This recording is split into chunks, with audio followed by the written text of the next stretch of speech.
All right, I got it. That's okay. Staff report PW 1753, award of contract RFP PWE 17-70 engineering services for Delhi and Waterford 2018 reconstruction projects. There's two attachments. Ms. Robinson. Through the chair to council, before you this evening is the award report for the engineering services for reconstruction projects in Delhi and Waterford. Staff are recommending that it be awarded to G. Douglas Valley Limited for the amount of $311,936. Staff are pleased to report that it has come in under budget for what we had expected. And we believe that much of the cost savings that we were able to achieve is because we tendered them out as a whole group of projects to do together. So we receive a lot of cost savings through that. We did have 3 firms, so we're in full compliance with the purchasing policy, and I'd be happy to answer any questions. Councilor Black. Well, I'd be happy to move a report that's under budget, so I'd like to move the report. Councilor Columbus.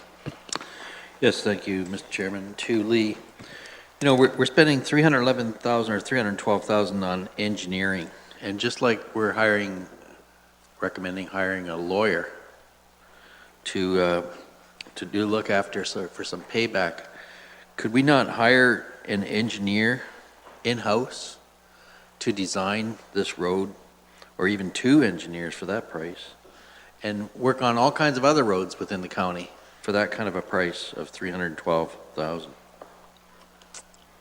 Through the chairman to council, I would love to be able to answer yes to that question. Unfortunately, there is a huge variety of different engineers that are required to do this with their different areas of expertise.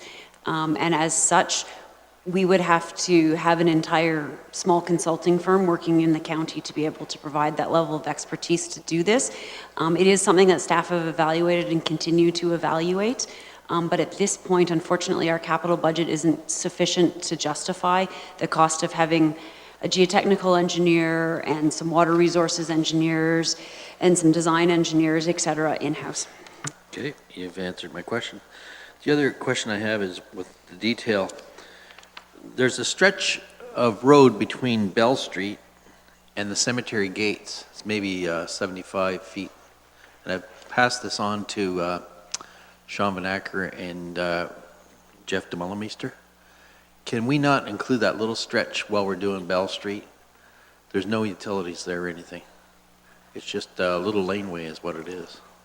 Through the chairman to council, staff are aware of that request, and we will look at actually potentially resurfacing, not necessarily through this project particularly, but through some of our other resurfacing budgets that we have in the budget. We will look at doing it at the same time, but through those, given that that's what those projects are intended to do. Okay, thank you. Councilor Sonnenberg. Thank you. I don't know what the streets that we're working on are like in Delhi, but the ones in Waterford are long overdue. So it's good to see this coming forward, and I'll gladly support it. Thank you. Okay, Councilor Black has moved that staff report PW 1753, award of contract RFP PWE 17-70 engineering services for Delhi and Waterford 2018 reconstruction projects be received as information, and the bylaw be prepared authorizing the mayor and clerk manager of council services to execute a contract with the firm of G. Douglas Valley Limited for the contract RFP PWE 17-70 in the amount of $311,936 excluding taxes. All those in favor? That is carried.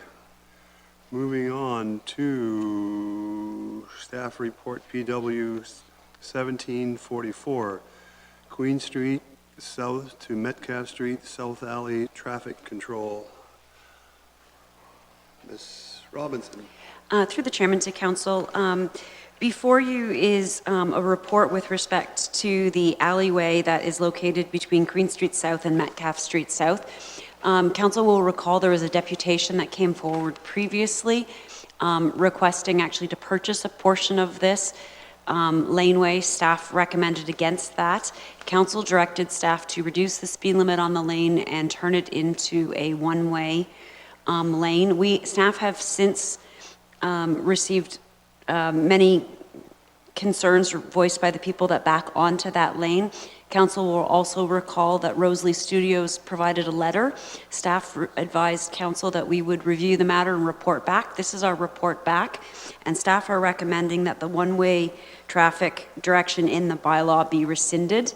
The lane is currently not posted as a one-way lane, and we are recommending that the bylaw be rescinded and that staff do not do that. The only person who objected to this through our discussions with the local residents was the gentleman or the property owners at the far end who wish us to close the lane. They don't want us to do anything other than close the lane and sell them the property. Again, staff do not support the closure and sale of this lane as it's actively used by a large variety of people in the area, and I'd be happy to answer any questions. Mayor Luke? I will move the motion if you like, Mr. Chair, and I'll just speak very briefly to it. Thank you. Go ahead. Mr. Chair, I think we've done our job. We have come full circle. We have someone that will not be happy, but I believe this is the right way, and it has worked for years and years and years as a two-way lane. So I'm supporting it. Okay, Mayor Luke has moved that report PW 1744 Queen Street South to Metcalf Street South Alley traffic control be received, that the one-way traffic direction in that noted alley be removed, and further that the bylaw 2017-27 be rescinded. All those in favor? That is carried. Moving on to staff report PW 17-54, yield to flashing green lights, the firefighters' emergency response. Ms. Robinson. Through the chair to council, before you is the report with regards to the yield to the flashing green light signs. We have brought forward this report indicating the locations that are shown in attachment 2, where we would propose to put these signs up. These are simply advisory signs so that people are aware of what the flashing green light actually means, and I'd be happy to answer any questions. Councillor Height. Thank you, Mr. Chair. Through you to Public Works, there's very little cost on these signs. I'm wondering if we can put a few in the middle in different spots in the county, just so, like, I see you have it basically all on the border, so people coming in all know, but there are none internally into the county? Through the chairman to council, certainly staff would be happy to do that. The previous instructions had been to locate them at the entrances. If council wishes to give us an approximate number, staff will locate them appropriately on internal to the municipality. Okay, I think 10 would be a good number. You could probably recycle all the signs from Long Point maybe and save some money there. But with that, I'll move the recommendation. And do you need it in there specifically to add 10 more? Through the chairman to council, no, staff can take that direction verbally. Thank you. Mayor Luke? Well, I just wondered, a question through you to Lee. I certainly, in looking at the sign, it's, in my opinion, very concise with the wording, which is important. And also, is that a standard size for this sign, 60 by 90 centimeters? Because that's almost a meter high, and that is a good, I just wanted you to comment on the size of this is standard or not. Through the chairman to council, they're standard. You'll see them in our adjacent municipalities of approximately the exact same size. So it'll actually make them very consistent throughout sort of this area of southern Ontario. Well, Mr. Chair, I appreciate that because the sign needs to be significant. It's an important sign, so I was very pleased. 90 centimeters is almost a meter high. That's quite significant. Councillor Sonnenberg. Thank you. Question to Lee. Lee, how are people supposed to respond to this green light? In the same way as when they see an ambulance or a fire truck, where they get off the shoulder of the road? Or just be aware? Through the chairman to council, the intention, the flashing green light is not enforceable under the Highway Traffic Act, as opposed to EMS, fire vehicles, police vehicles, where it's possible to enforce it through the Highway Traffic Act. This is a courtesy.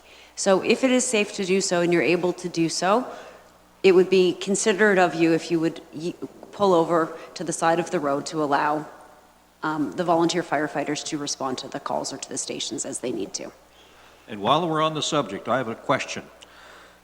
If a emergency vehicle is coming up behind you and you see it in your mirror, you obviously pull off to the shoulder and let it pass. I see people who are meeting a emergency vehicle pull off to the shoulder on the opposite side of the road. Is that the law, or are they being overly cautious, or what's that about? Through the chairman to council, I don't know the actual legalities with respect to being on the opposite side of the road. I don't know under the highway traffic. I know for a fact if you're traveling in the same direction, you are legally obligated to do so. I do not know if you're legally obligated to do so on the opposite way, but staff can certainly check with the OPP and get that information to you if you wish. I travel Highway 6 a lot, and the traffic there is horrific. And I've seen people go off the shoulder of the road when there's a drop-off like that. They're endangering themselves and others by getting out of the way of this emergency vehicle that they don't really need to get out of the way of on the opposite side of the road. So I'm just wondering what the law is on that. It's strange the way people, I think they're overreacting, but maybe it is the law. That if you're meeting an ambulance, you also have to get off on the right. Through the chairman to council, we can certainly report back to you on that one. That's not my area of expertise with respect to the Highway Traffic Act. Councilor Brunton. Thank you, Mr. Chairman. Just a question through you to staff. Do we supply our firefighters with this green light now? Somebody? Yep, through the chairman to council, yes, we do. All firefighters have the access to one of these, eh? That is correct. Thank you. Councilor Columbus. Thank you, Mr. Chairman. I was just curious as to why there are no signs to be positioned at Highway 3 entering the county on both east and west, and also the new 24 highway by Scala. Through the chairman to council, those are provincial highways where we do not have the jurisdiction to install signage. Can we get permission from them? Through the chairman to council, we can certainly request that, but our intention with this was to place it on county-owned roads where we had to do that, but certainly, in addition to, should council wish, we can place the additional 10 signs and seek permission from the province to install other signs if the province is willing. I think it would be appropriate to try to do that, get permission from them. Those are the most well-traveled roads in the county. Okay, Councilor Height, you have moved that staff report PW 1754, yield to flashing green light, firefighter emergency response be received as information, and that council authorize staff to install yield to flashing green light firefighter emergency response signs at the proposed Norfolk County entry points location as shown in attachment number 2. All those in favor? There is one thing about the green flashing light. During the day, sometimes you need to get closer than you can with a red light or a blue light. At night, it's not so bad, but sometimes people don't see it in time. That's one of the problems. Okay, we're moving on to staff report PW 1752, laboratory services for testing and analysis of drinking water. I was going to call the motion on that. Anyway, Ms. Through the chairman to council, before you is the is the laboratory services for the testing and analysis of drinking water. We have sent that out. We received 3 responses to do that. We are recommending that it be awarded to SGS Canada Inc. and that our operating budget be adjusted for 2017 to include a $21,300 addition to that. The ministry, as council is well aware, with all of the water sample testing that we have to do, the ministry continues to put more and more requirements on us to do that. Included in this submission was a bunch of additional testing that to date in 2017 we have not had to undertake, but at any point the ministry could order it to do that, and that's why we're asking for the increase as part of this. The rate we have received from SGS is very favorable and in keeping with what we would have expected from them, and I'd be happy to answer any questions.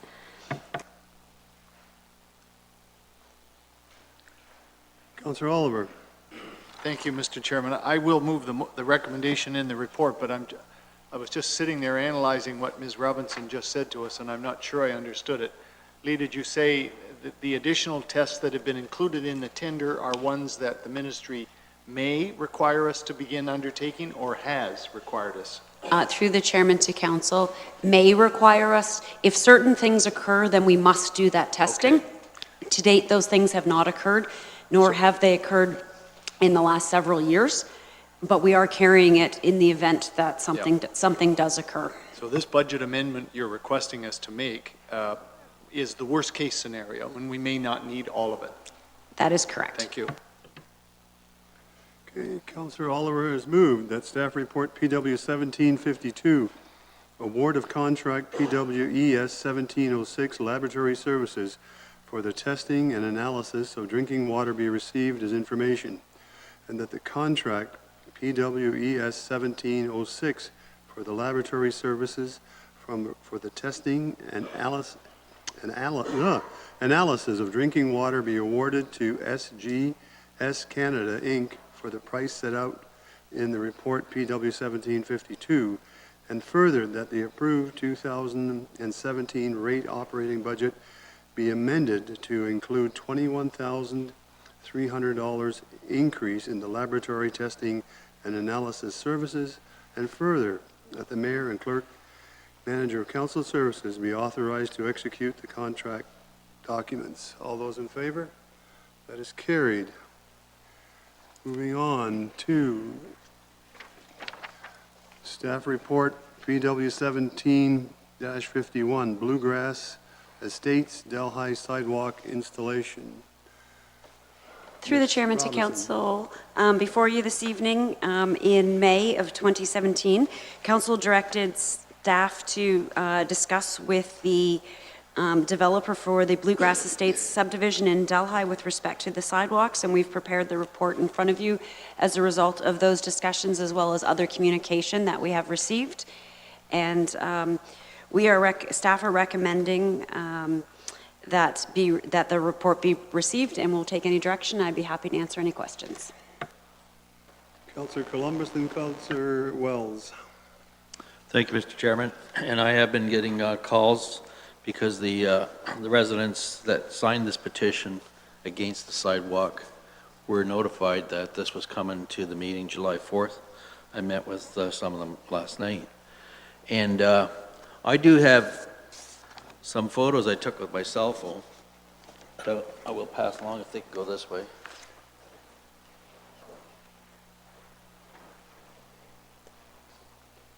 Give me a quick look.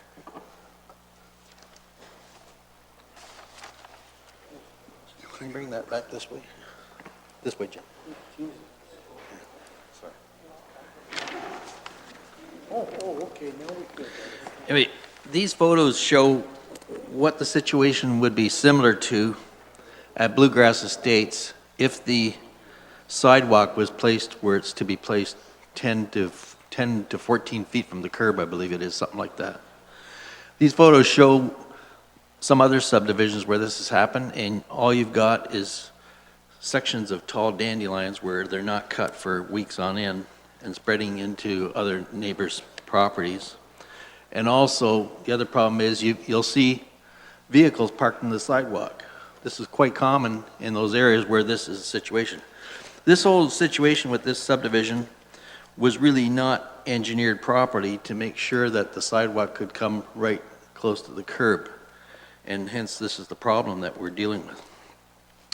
The report says that 26% of the lots in this phase, this is only 26%, but the petition that was signed was actually signed, there was only one person that did not sign the petition, and he didn't sign it because he was a county employee, and I can understand that. So the engineering was a problem there. The other thing, this sidewalk would connect to nowhere. I know that staff have done an extremely diligent job of trying to convince council with this report about all the good things with the sidewalk. And there really is no connectivity with this proposed sidewalk. It's an issue because the closest sidewalk is 4 blocks away. The other problem is it bisects the driveways, which we discussed, and I guess I'll leave it at that. I'm going to put a recommendation on the floor that report PW 1751 Bluegrass Estates Delhi sidewalk installation be received, and that the requirement for sidewalks be eliminated from the subdivision agreement. That's my recommendation, Mr. Chair. I have Councillor Wells and Councillor Black. Well, thank you very much, Mr. Chair. Mr. Chair, now that the motion is on the floor, I will tell you that I will not be supporting the motion. I believe, and the reason that we have problems, there's no doubt about that. But, Mr. Chair, when I read this, it would be a greater problem when it says, Council determines to eliminate sidewalks, which is what the motion is, but later decide to install them. The county would be exposed to costs of approximately $185,000. So I think I will not support the recommendation that's on the table, because I don't want my taxpayers to pay $185,000 should we decide that we need sidewalks. And you know that that's going to happen. The more people come, they want sidewalks. Maybe they are not needed necessarily there now because they're only 4 blocks, but eventually that subdivision will be filled. And the first thing they'll want is sidewalks. Thank you. Councillor Black. Mr. Chairman, thank you very much. Question through you to Lee. And Councillor Columbus talked about there's no connectivity here. And I thought I read in the report, is there not something off into the future where one subdivision, or this one, or others, or new ones, old ones, would actually be connected? Through the chairman to council, when the next phase of the subdivision goes forward, if sidewalks were provided in this phase and the following phase, they will connect to Church Street. So there will be connectivity to the existing sidewalk once the second phase is completed. Oh, okay, and then that connects right up with, like, to something new and to something old. That would connect the new development to the existing sidewalk on Church Street in Delhi. Which, old, okay, yeah, so there is connectivity here. Placement of the sidewalk, where exactly would it be placed? And I know the reason why you put it back is, well, it's county-owned property for one thing, and secondly, it's a place to put the snow when the plow comes by rather than on the sidewalk. It goes in there. But could we move the sidewalk closer to the curb? Through the chairman to council, unfortunately, when this subdivision was designed, it was designed to have, excuse me, the sidewalk considerably closer to the property line, and as a result, it will bisect. I believe some of the pictures that I'm just sort of seeing in passing, it will be similar. It will be similar, in fact, to that. We recognized the difficulty with this many years ago and have long since changed the county standards so that this will not occur on a going forward basis. And because of where all of the utilities are located and hydrants, hydro poles, tree planting, et cetera, at the end of the day, there really isn't another physical location. That was staff's first response, was to review all of the existing infrastructure to see if we could actually locate it closer to the curb to mitigate the impact, and unfortunately, we weren't able to do that. Okay, thank you very much. And just speaking against the motion, because it must make it very difficult for staff when council says, okay, we're going to establish a policy that requires sidewalks in all of our subdivisions. So this council supported that. And then bit by bit, plan by plan, we go against the policy. You know, I'm not sure, what's the point of making the policy? It's either get rid of the policy and then we can just deal with it based on individuals coming to council and split decisions, because that's what it always is. It's like some people want them and some people don't. You know, and that's why we developed a policy. And I agree with the policy. And I think the positives outweigh the negatives for having sidewalks in all of our subdivisions. And I think Councillor Wells is absolutely right. You know, his taxpayers down in Port Dover and Woodhouse area are going to have to end up paying for that sidewalk in Delhi eventually. Mayor Luke. The only thing I can add is, I don't have any problem with the policy. The policy is not the issue. Policy is where we're placing this halfway up between the curb and the house. I think we got problems now. Wait till we get sidewalks there that cars can't park, stack two in a driveway. I went over this morning and I walked Donnelly Drive. And my question through you, Mr. Chair, if I may, to Lee, is Lee, that is right up abutting the curb. Why can't our subdivisions have the same? If it's good enough for Donnelly, which is heavily trafficked, why can't we put the sidewalks right up to the curb in residential areas? Can we not do that, or is there some kind of building code, or, I mean, really, go up and look at Donnelly. It's beautiful. Through the chairman to council,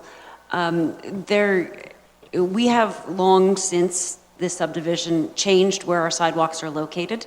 So there is a small boulevard strip between the curb and the sidewalk now, just sufficient to store the snow so that much of the snow that comes off the end of the snowplow wing doesn't get onto the sidewalk, so the residents don't have to clear their sidewalks twice.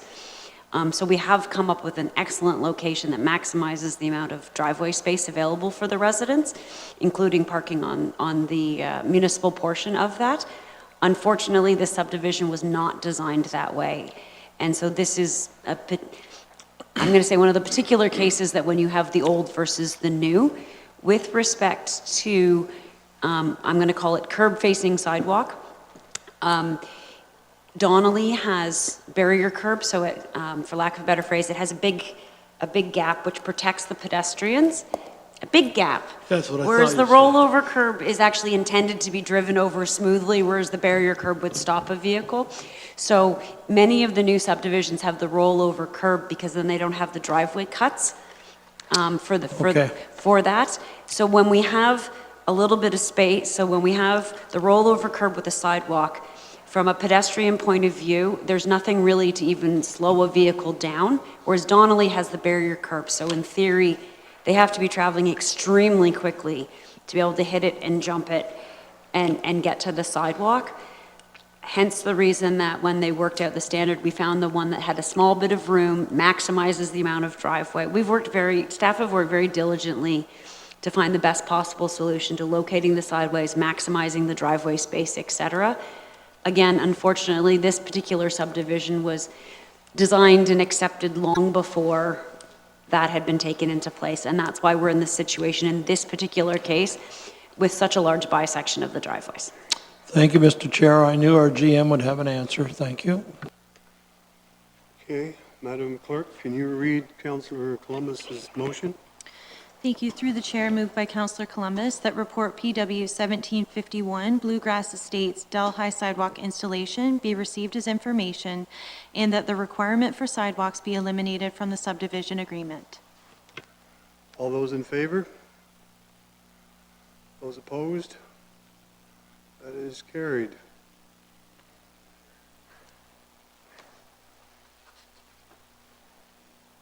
It's 5-4.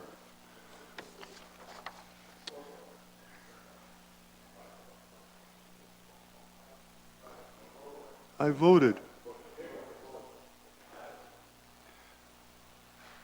Staff report EBS 17-40, 2018 to 2020 multi-year accessibility plan.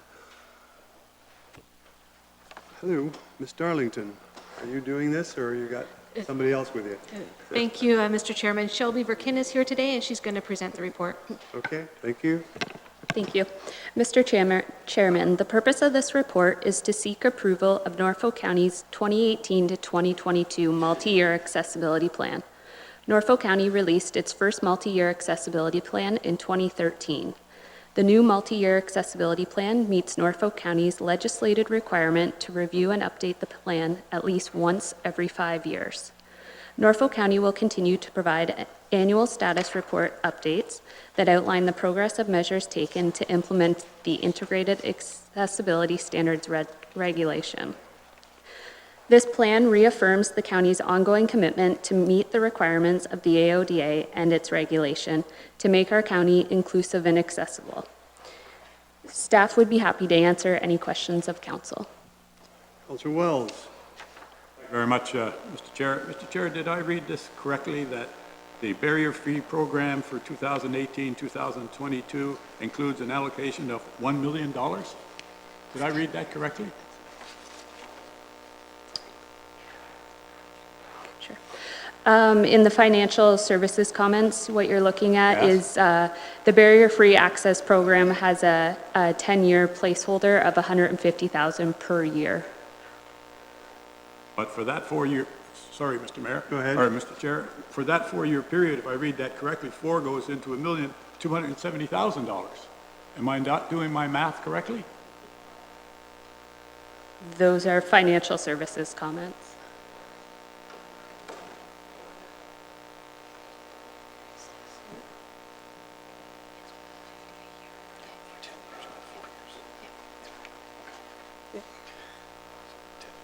Oh, sorry, did I say 4 years? I meant 10 years.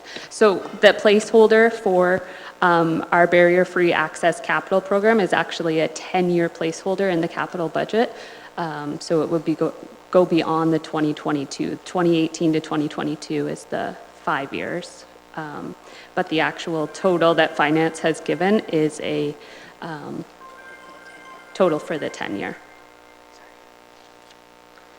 Through the chair, if I can clarify, so I think they've referenced 218 to 222 in the financial services comments. However, that budget amount represents $150,000 per year for 10 years. And it is only a placeholder.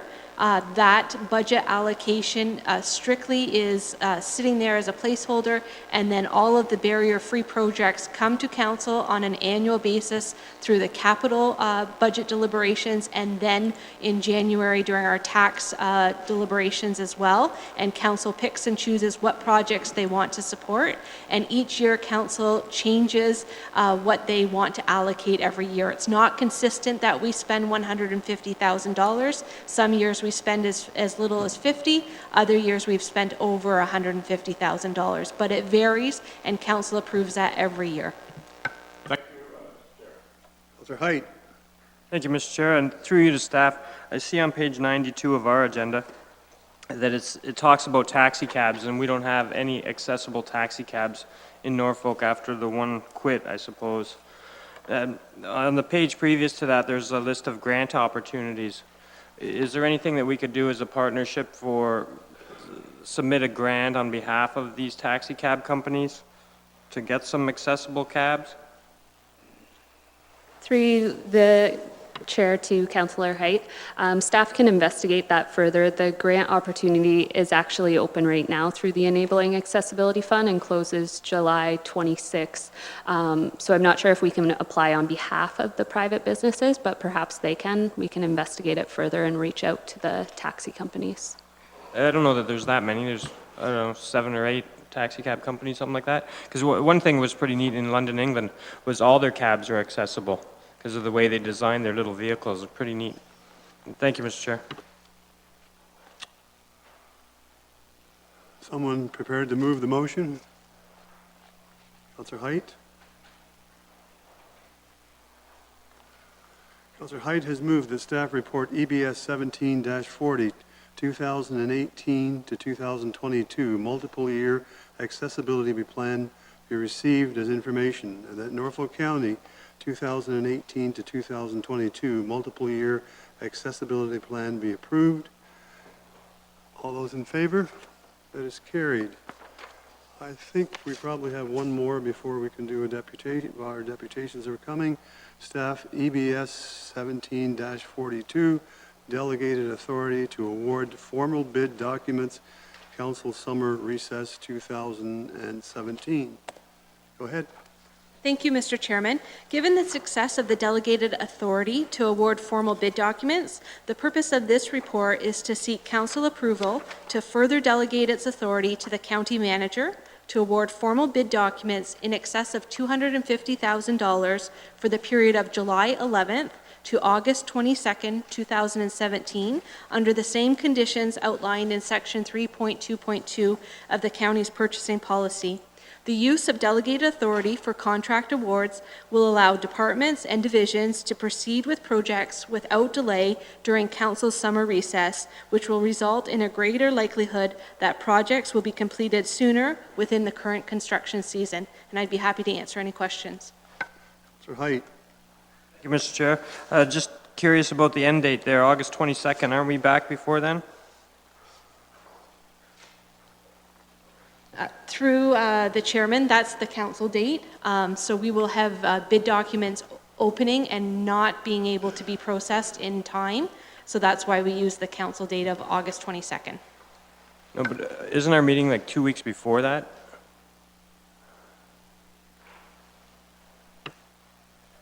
Through you, Mr. Chair, the first CIC back is August 15th. Councillor Wells. Thank you, Mr. Chair. Mr. Chair, it seemed to me this worked extremely well last year, and I certainly would be willing to make this, to approve this recommendation. So you're moving it? Okay, I have Councillor Columbus and Mayor Luke. I was just going to put the motion on the floor, so thank you. Okay, moving on then. The staff report EBS 242, delegated authority to award formal bid documents, council summer recess to, go ahead.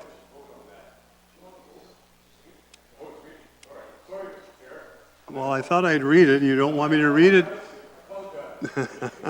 Thank you. And that council delegate its authority to the county manager during council's 2016 summer recess for the period July 11th, 2017 to August the 22nd, 2017, to award all requests for tenders and requests for proposals with purchase amount in excess of $250,000 when the conditions outlined in this report apply, and further, that the manager of corporate services, support services shall submit to council and any information report containing the details relevant to the exercise of delegated authority for all formal bid documents awarded during council 2017 summer recess. All those in favor? That is carried. I don't think we can get through the next one before we go to deputations. How about we go down to credit rating review of 2017. We should get that done by 5 o'clock. Sorry. Go ahead. Who's got that one? James.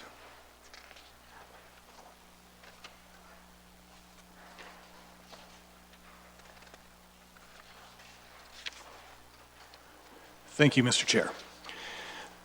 Annually, Standard & Poor's, or S&P, completes a review and updates Norfolk County's credit rating.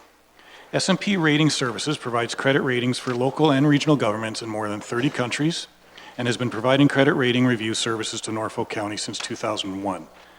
I am pleased to announce that on June 16, 2017, S&P published the county's updated credit rating and affirming the AA negative stable rating for a third year in a row.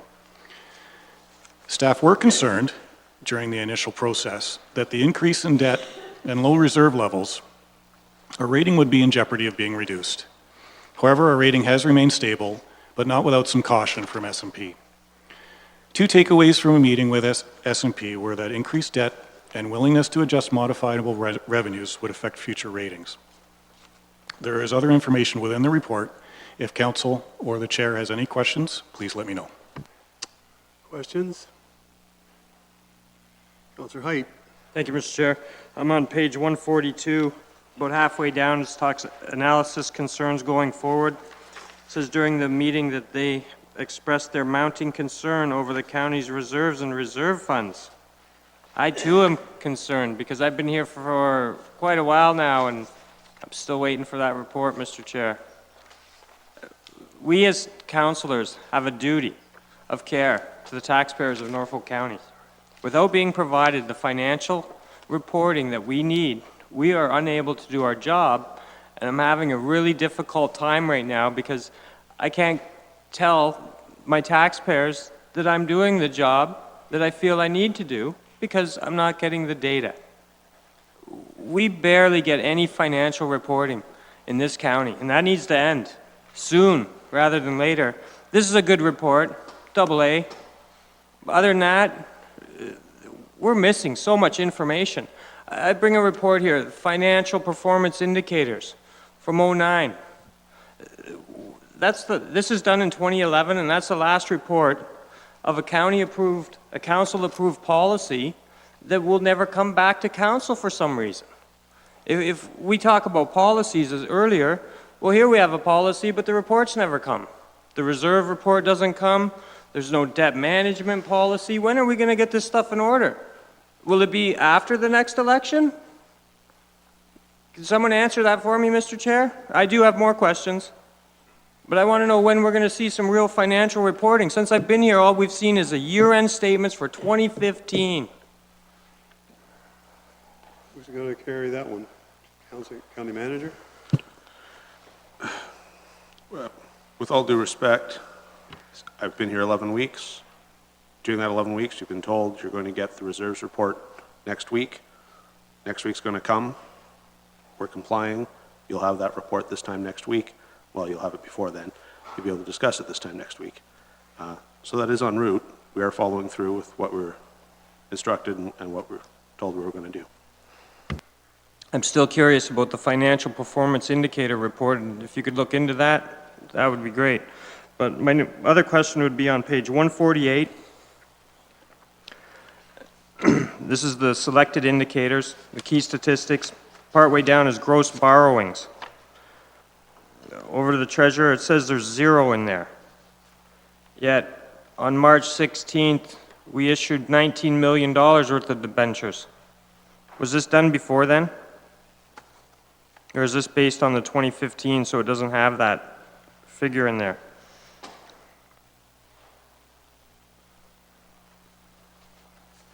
Through the chair, are you on the actual published report from S&P, or are you in the report?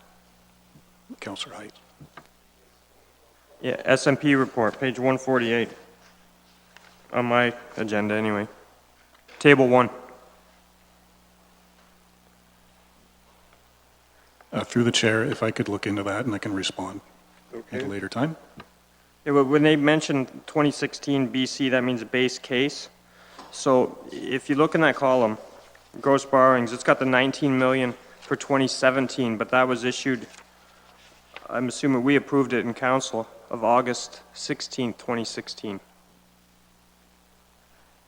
Through the chair, when it comes to debt, yes, we do approve it in the fall. And by the time we get the paperwork together and actually get the debt, we actually receive it the following year. So that could be the reason why that does not have an amount on it. Okay, thank you. Councilor Black. I have to turn this thing right off because it buzzes if I don't. So it takes me a couple of seconds to turn it on and turn this on.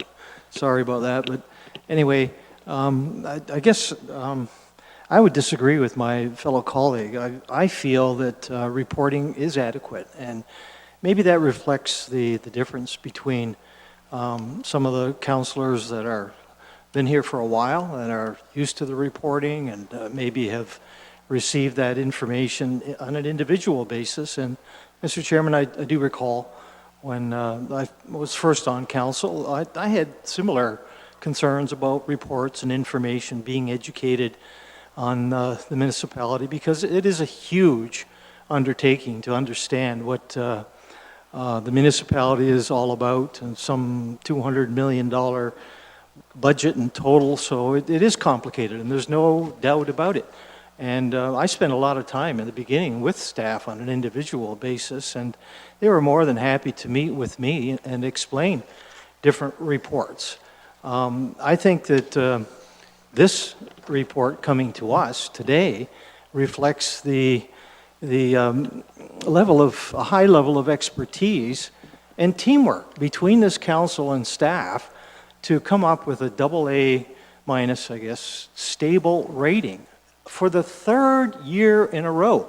So it's been progressively going up, and I guess maybe that I'd like to say that reflects on James, and I'm sure it does because he has been here for a while, but on our former treasurer, who I think did a wonderful job for Norfolk County.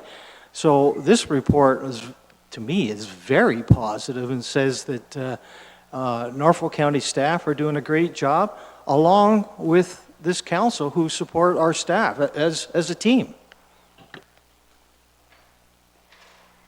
Councilor Brunt. Well, I disagree with Councillor Black. Here we are, 6 months into the year, and we do not have any idea where we are financially. I don't, at least maybe somebody else does. I said this last week, and I've said this since I got on this council. We spent $800,000 on a new financial computer system, and I haven't seen a thing. I have no idea. Every week for the last month, we've added an expenditure over and above the budget. I can't even name them all because I can't keep track of them. Stretchers, Norview. Again, I can't keep track of them. There's been a lot of them. When we did the budget here, and Councillor Height is right, when we did the budget here in January, we were able to see everything on that computer right there. We could dig in the weeds. We could see everything coming in and out. When we did the water and sewer budget, we made changes. The next day, Kathy LaPlante provided us with the whole budget was on that computer and on my tablet at home. The next day. Why do we not see more financial information we should be able to go on here the minute we change something and say, okay, that budget's under or over or whatever. And I guess the AA rating don't mean anything in terms of financial reporting. It just says we got a good rating. Anyways, Mr. Chairman, it's frustrating. I'll leave it at that. Thank you. Councilor Height. Thank you, Mr. Chair. You'll see on page 147, halfway down, where we expect Norfolk's tax base or tax-supported debt to increase to 43.1% of consolidated operating revenues. Okay, below that, Norfolk plans to issue about $45 million in debt from 2017 to 2019. Okay, in our financial statements, the vague ones that I saw, where I see Norfolk County will, at year 2020, will be $100 million in debt. There's only 63,000 of us, all right? Our capital financing and debenture practices need to be responsive and fair to both current and future taxpayers. And to do this, Mr. Chair, I feel we need a debt management policy. It's very common in municipalities. I'm quite familiar with reading financial reports. In those financial reports, they have policies in place to not overstep their bounds or have their kids run away with their Visa cards and go crazy spending them. That's what this council needs. The treasurer gave me a policy that we have today. It needs to be updated.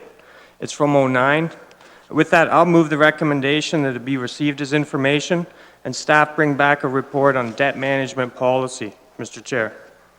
Well, I think what we're dealing with is actually the credit rating review, so I'm not so sure that applies. You may want to come up with something other than that. It'll be just a report coming back, Mr. Chair. Sorry? A report from staff coming back to address it. Okay, Councilor We need to Black. keep this credit up. What better way than have a policy? Okay, Councilor Black, did I see your vote? Sorry. Oh, James. Through the chair, as the new treasurer, I agree with a lot of what has been said around the table. I think this is a good discussion to have next week when the reserve report comes by. There is some resolutions in that report which I think makes sense given the conversation that we're having. The reserve report next week is a first step of a multiple step process that I'm planning on doing with regarding to reserves, reserve funds, and debt management. However, that takes time. It'll take more than one report to council. We are planning on doing a small presentation on our debt situation as well. So the communication of Norfolk County's finances is in the plans over the next 6 months. It is a work in progress right now. And again, I agree with some of the concerns that council has, and the finance department is trying its best to accommodate those concerns. Councillor Height? With that in mind, Mr. Chair, I'll just move it as, that we receive it as information, and we'll fight it out next week. Okay. Mayor Luke? Thank you very much, Chairman Geisens. I'll support the motion, obviously, and I'm pleased with the AA minus PNR rating. It's always interesting to read how some unbiased evaluation of the corporation's financial position, but I did want to point out a couple things, if I may. Certainly, everyone around this table, including staff, knows that we need to increase our reserves. We know that. Wisely, a few years ago, we are putting over $2 million, slightly over $2 million a year into our reserves. And it's not enough, but it's a start. Mr. Chair, in 2015, staff advised council, and council cut $19 million in capital projects. That was 2016. For this year, we cut an additional $10 million. So we've roughly cut $30 million of capital projects because of our debt load. Well, S&P, Mr. Chair, says we are going to spend perhaps $45 million in the next few years on capital projects. That will be the decision of this council. Just because we have it in our forecast doesn't mean it's going to happen. We're caught in a rock and a hard place. People, taxpayers, pay their taxes to us. They expect to see good and big things happen. But unfortunately, you can't try to keep your tax increases down and play the game. The other thing I want to mention in here on the so that was the downside scenario as listed on page 145 of our agenda of S&P. The upside scenario, S&P says we could take a positive rating action if revenue flexibility improves from the limited ability and willingness to adjust modifiable revenues. I had to ask our county manager what that statement meant, and he told me it meant we can make things better if we increase our taxes a lot more each year. Sometimes we don't like to see those increases, but that's one way we can assist in making things better, is to say we need more from our taxpayers. And we know the response we'll get when we do that. I don't know how you win this game. I guess you try to strike out median and you say, yeah, we could increase, Mr. Chair, we can increase everyone's taxes in this county 25% next year, and I'll guarantee you we'll still have roads that need to be repaired. Thank you. Okay, Councillor Height has moved that council's report FS 1729 credit rating review for 2017 be received as information. All those in favor? That is carried. We're now going to go back to our deputations. And the first one is Mr. Andy Blackwood, Norfolk County Historical Society, response to heritage and cultures